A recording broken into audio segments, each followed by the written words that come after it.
Basilica of San Miniato al Monte is one of the highest points in the city, and so naturally it offers some of the best views, but you certainly don't come here just for the panoramas, because the church here has been described as one of the finest examples of Romanesque buildings in all of Italy. In 11th century Florence, this church was one of the city's most important. A monastery was founded here at the same time. Its famous façade was started around 1090, but the history of the church dates back to before this. This site was a shrine of Miniato, who was an Armenian prince serving in the Roman army. But he was martyred in 250. The emperor ordered for him to be beheaded, and he's alleged to have picked up his own head and walked here to this spot.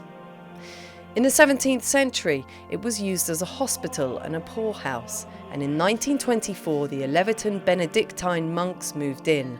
Today there are still 10 living and worshipping here. The beauty of this church is in the same time not only the past, but also the future of the Jerusalem of the heaven, the wonderful town that St. John Apostle see in the last vision of the Revelation book. A wonderful town coming from the sky to the earth, and the old architects try to write in architectural and decorative lines the old vision of St. John, giving to all the town a vision of hope, beauty, harmony. Inside the church is equally spectacular.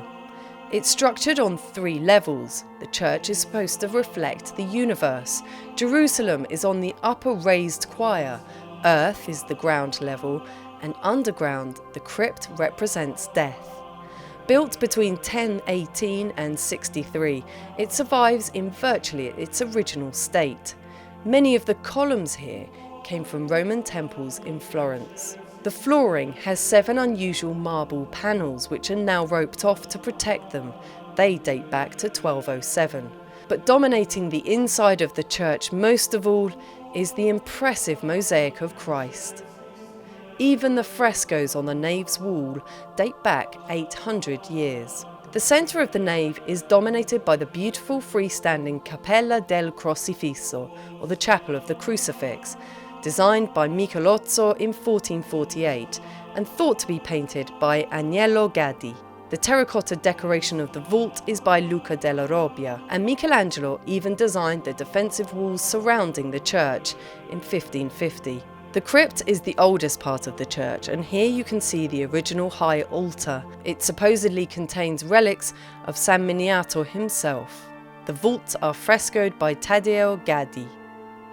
It's easy to forget that this is a working monastery, and here there is a pharmacy containing many of the products made by the monks. As a community of Benedictine monks, we try to have a day where is a lot of time, of course, for prayers, singing together Gregorian chant or personal prayers or reading holy writings. But also as an important aspect of spirituality of Saint Benedict is the job, manual job, just to live with the job of our hands, like the first apostles. And here in San Miniato we have a little shop where we sell ice creams, cakes, biscuits that we made in a special laboratory, and candles that we made with a special wax of, I think the English word is bees. And so this is our principal artisanal works, but in the same time we have to clean, take care of the place, receiving people. There is so much history here and so much to see. It can only be really appreciated by a visit yourself.